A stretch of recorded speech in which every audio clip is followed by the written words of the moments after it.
दुनिया की कोई भी ताकत, कोई भी शक्ति इस देश को एक होने से नहीं रोक सकती।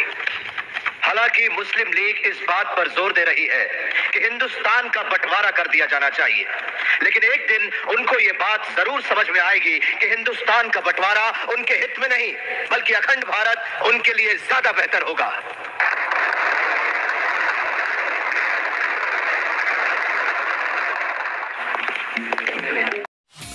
सम्मानित साथियों, यदि आप हमारे इस चैनल आवाज़ का ऑफिशियल, जिस पर नियमित सुबह 5 बजे डॉक्टर अंबेडकर संदेश आपको मिलता है, आप हमारे इस चैनल को सपोर्ट करना चाहते हैं तो हमारा आपसे निवेदन है कि आप हमारे इस चैनल को सब्सक्राइब कर लें, वीडियो को शेयर, लाइक, कमेंट जरूर करें। सम्मानित साथियों, नमो बुद्धाय, जय भीम। हमेशा की भांति एक बार पुनः हम लेकर उपस्थित हो चुके हैं आज का डॉक्टर अंबेडकर संदेश। आज के डॉक्टर अंबेडकर संदेश में बाबा साहब का क्रांतिकारी स्पीच, जो बाबा साहब ने संविधान सभा में अपना पहला भाषण दिया, और पहले ही भाषण में बाबा साहब ने यहाँ पर दिल जीत लिया सभी लोगों का, जिसका प्रथम भाग लेकर हम कल उपस्थित हुए थे।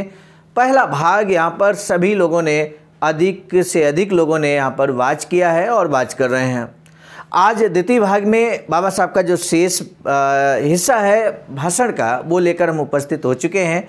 इसलिए क्योंकि पृष्ठभूमि ऑलरेडी तैयार है, इसलिए हम कोई पृष्ठभूमि न तैयार करते हुए सीधे संविधान सभा में बाबा साहब के द्वारा दिया गया पहला भाषण, क्या कुछ भारत पाकिस्तान के बंटवारे को लेकर बाबा साहब ने क्या कुछ कहा है, वो भी आज के डॉक्टर अंबेडकर संदेश में हम आपको बताएंगे।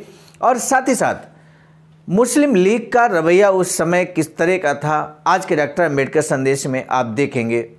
समय और स्थितियों को अनुकूल बनाया जाए तो दुनिया की कोई भी शक्ति इस देश अर्थात भारत को एक होने से नहीं रोक सकती। हम सभी इस बात से वाकिफ़ हैं कि भारत कई रियासतों में उस समय बटा हुआ था, लेकिन बाबा साहब का यहाँ ये मानना है कि यदि समय और स्थितियों को अनुकूल बना लिया जाए तो दुनिया की कोई भी शक्ति इस देश को एक होने से नहीं रोक सकती, और ऐसा ही बाबा साहब ने करने का प्रयास किया है।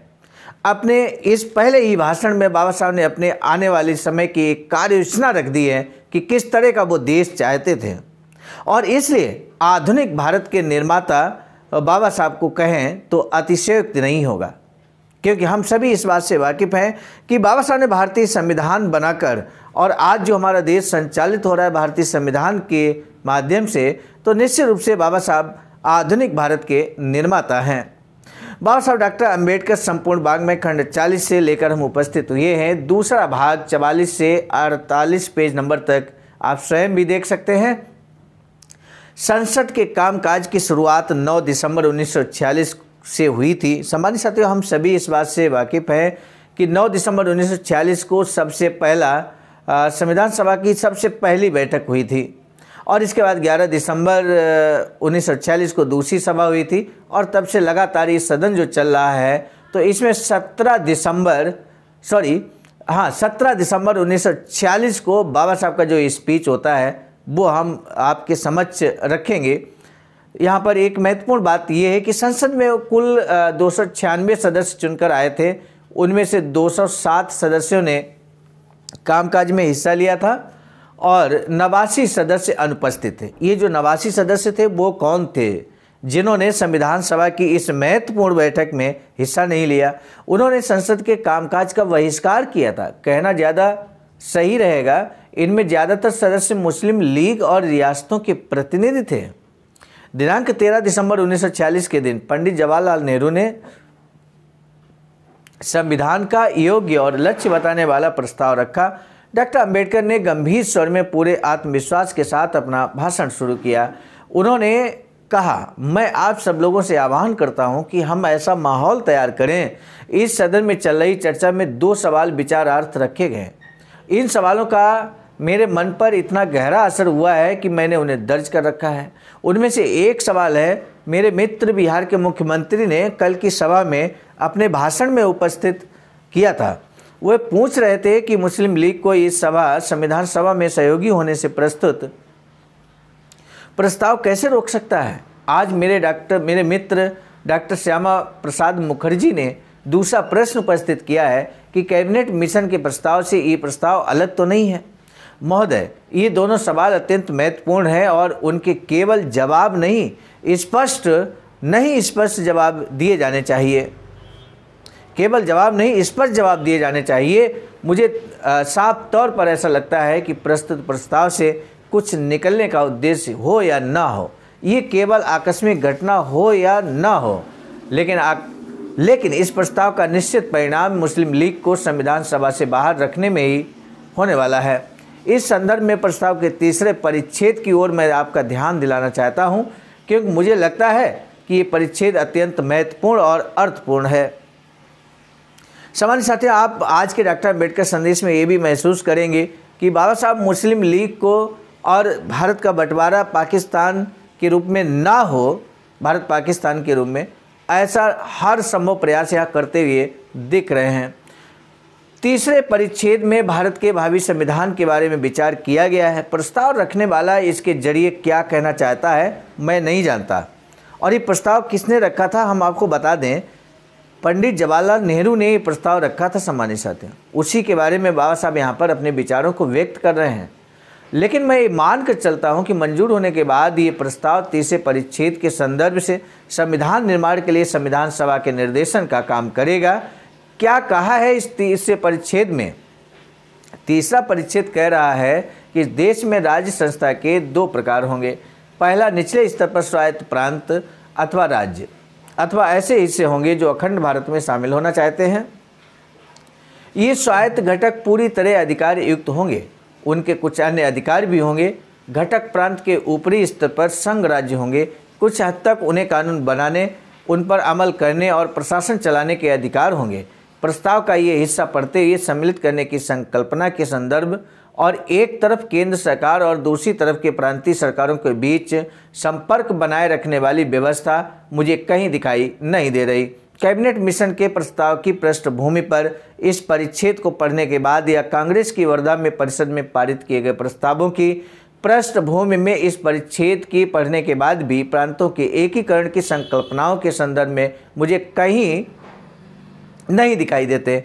इसलिए मानना ही पड़ेगा कि मैं बेहद आश्चर्यचकित हूँ। इस प्रकार अलग गुट बनाने की कल्पना जाती तौर पर मुझे स्वीकार नहीं है। मुझे मजबूत केंद्र सरकार पसंद है। 1935 में भारत सरकार कानून द्वारा तैयार किए गए केंद्र सरकार से भी अधिक मजबूत केंद्र सरकार मुझे चाहिए। लेकिन महोदय, मेरे इन मतों को वर्तमान स्थिति में कहीं स्थान है ऐसा मुझे दिखाई नहीं देता। हमने काफ़ी लंबी यात्रा की है। मेरी नज़र में जिसे बेहद प्रशंसनीय, सम्मानजनक और आश्रय का स्थान माना जाए, ऐसी 150 साल की प्रशासनिक व्यवस्था से निर्माण हुई मजबूत केंद्र सरकार को डिगाने की सहमति कांग्रेस पक्ष ने क्यों दी, ये कांग्रेस ही जाने।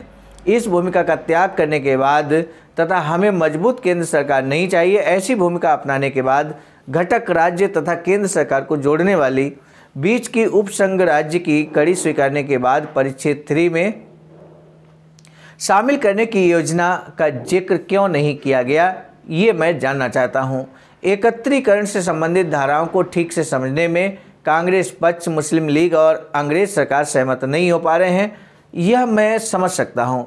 मैंने इस बारे में सोचा है और अगर मैं गलत हूँ, यह कोई सप्रमाण मुझे समझा दे तो मैं अपनी राय में सुधार लाने को तैयार हूँ कि विभिन्न गुटों में विभाजित राज्यों द्वारा अगर संघ राज्य तथा उपसंघ राज्य को मान्यता दी जाए तो कांग्रेस इस प्रस्ताव का विरोध नहीं करेगी।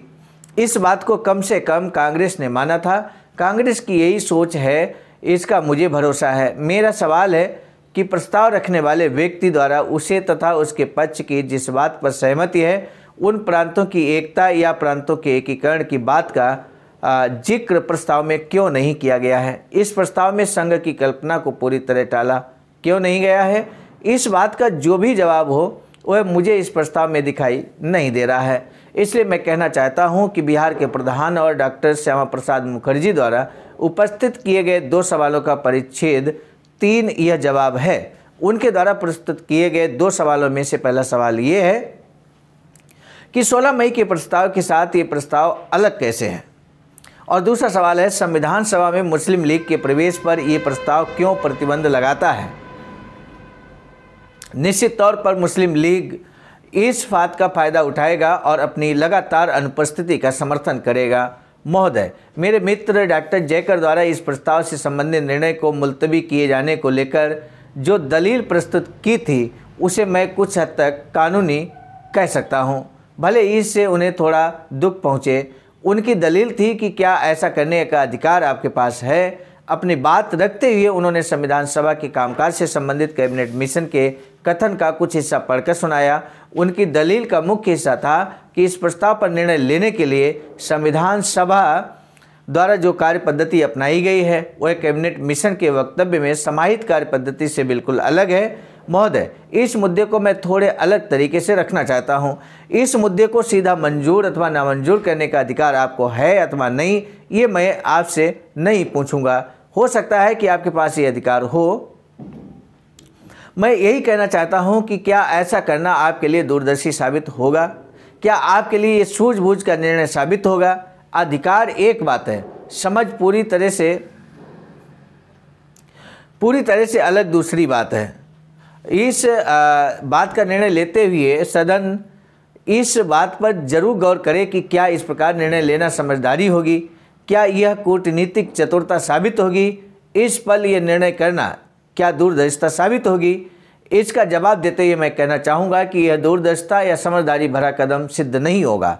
कांग्रेस और मुस्लिम लीग के बीच का विवाद मिटाने के लिए एक बार और कोशिश किए जाने का सुझाव मैं देता हूँ। सामान्य साथियों, आप महसूस कर रहे हैं किस तरह से बाबा साहब चाहते हैं कि भारत का बंटवारा ना हो, अखंड भारत बना रहे। ये और यहाँ तक कहते हैं कि मुस्लिम लीग अगर इस बात को समझ जाए कि अखंड भारत में ही उसका फ़ायदा है और तो निश्चित रूप से ये बेहतर होगा। मोहम्मद अली जिन्ना को भी बाबा साहब ने काफ़ी समझाने बुझाने का प्रयास किया, लेकिन वो टस से मस नहीं हुए। यानी कि बाबा साहब यहाँ पर एक यूँ कहें कि अखंड भारत का सपना देखना चाहते थे, सपना देख रहे थे कि अखंड भारत के रूप में हम भारत को देखना चाहते हैं। लेकिन कई राजनीतिक कारणों से आप जरूर महसूस कर रहे होंगे जो यहाँ प्रस्ताव रखा गया पंडित जवाहरलाल नेहरू के द्वारा, और उस प्रस्ताव के जरिए जो बाबा साहब यहाँ प्रश्न चिन्ह लगा रहे हैं उस चीज़ को बड़ी गंभीरता से हमें समझना है। बाबा साहब कहते हैं कि ये सवाल जीवन मृत्यु जितना महत्वपूर्ण है और किसी पक्ष की प्रतिशत के आधार पर उसे कभी सुलझाया नहीं जा सकता, इसका मुझे यकीन है। राष्ट्र के भविष्य के बारे में सोचते हुए लोगों की प्रतिशत, नेताओं की प्रतिशत या दल की प्रतिशत नगण्य हो जाती है। किसी भी बात से ज़्यादा राष्ट्र का भविष्य महत्वपूर्ण होता है। आप देखिए बाबा साहब राष्ट्र के लिए कितना समर्पित वक्तव्य यहाँ पर इस्तेमाल करते हैं। सम्मानित साथियों, ये बाबा साहब के भाव हैं, बाबा साहब के शब्द हैं। तो बाबा साहब एक तरह से राष्ट्र के प्रति समर्पित भाव से आगे बढ़ते हुए अपने स्पीच को कंटिन्यू करते हैं। कहते हैं संविधान सभा का काम सर्वसम्मति से होने के लिए ये लाभप्रद रहेगा। इतना ही नहीं, इसे मुस्लिम लीग द्वारा कोई निर्णय लिए जाने से पूर्व उसकी प्रतिक्रिया भी संविधान सभा को पता चलेगी। इसी कारण मैं डॉक्टर जयकर की उप सूचना का समर्थन कर रहा हूं। हम अगर जल्दबाजी से निर्णय करेंगे तो भविष्य में उसका क्या असर होगा, इस बारे में भी हमें सोचना होगा। सभागृह जिनके बस में है, उस कांग्रेस पक्ष की इस बारे में क्या योजनाएं हैं मैं नहीं जानता। इस बारे में वे क्या सोच रहे हैं ये कहने का मेरा अधिकार नहीं है। इस मामले को लेकर उनके क्या दांव पेच हैं, उनके पास इस मामले में क्या उपाय है मैं नहीं जानता। लेकिन उपस्थित सवाल पर एक तटस्थ व्यक्ति के नाते सोचते हुए मुझे लगता है कि इस बारे में निर्णय लेने के केवल यही 3 उपाय हैं। एक दल दूसरे दल की शरण में चला जाए, शांतिपूर्ण चर्चा से राह निकाली जाए और तीसरा मार्ग खुले आम संघर्ष किया जाए। क्या मार्ग है अखंड भारत बनाने का? क्या मार्ग है मुस्लिम लीग को समझाने का? बाबा साहब ने वो तीनों महत्वपूर्ण बातें, तीनों विकल्प खुले आम यहाँ पे रख दिए हैं। बाबा साहब कहते हैं, महोदय, संविधान सभा के कुछ सदस्यों से मैं ये सुन रहा हूँ कि वे संघर्ष करने की तैयारी में हैं। मैं मानता हूँ कि राष्ट्र के सामने उपस्थित समस्या का हल युद्ध के जरिए ढूंढने की कल्पना देश के किसी व्यक्ति के दिमाग में आए, इससे मैं भयभीत हो गया हूँ। मैं नहीं जानता कि देश के कितने लोग इस सोच का समर्थन करते हैं। मुझे लगता है कि इसके कई समर्थक हैं। मुझे लगता है कि ऐसी कल्पना को बहुसंख्यकों का समर्थन मिलने के पीछे वजह यहाँ होगी, यह होगी कि उन्हें लगता है कि इस युद्ध अंग्रेजों के खिलाफ होगा। लेकिन महोदय, यहाँ जिस युद्ध के बारे में सोचा जा रहा है, क्या उसे केवल स्थानीय, सीमित और केवल अंग्रेज़ों के खिलाफ कहा जा सकता है? अंग्रेज़ों के अलावा किसी और के साथ लड़ना ना हो तो ऐसी योजना के लिए मेरे विरोध की कोई वजह नहीं होगी। लेकिन क्या ये युद्ध केवल अंग्रेज़ों के खिलाफ होगा?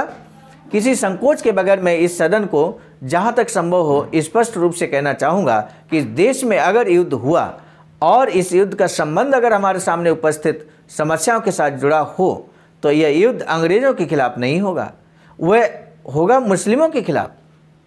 उससे बुरी बात ये हो सकती है कि यह युद्ध अंग्रेज और मुस्लिमों के संयुक्त मोर्चे के खिलाफ होगा।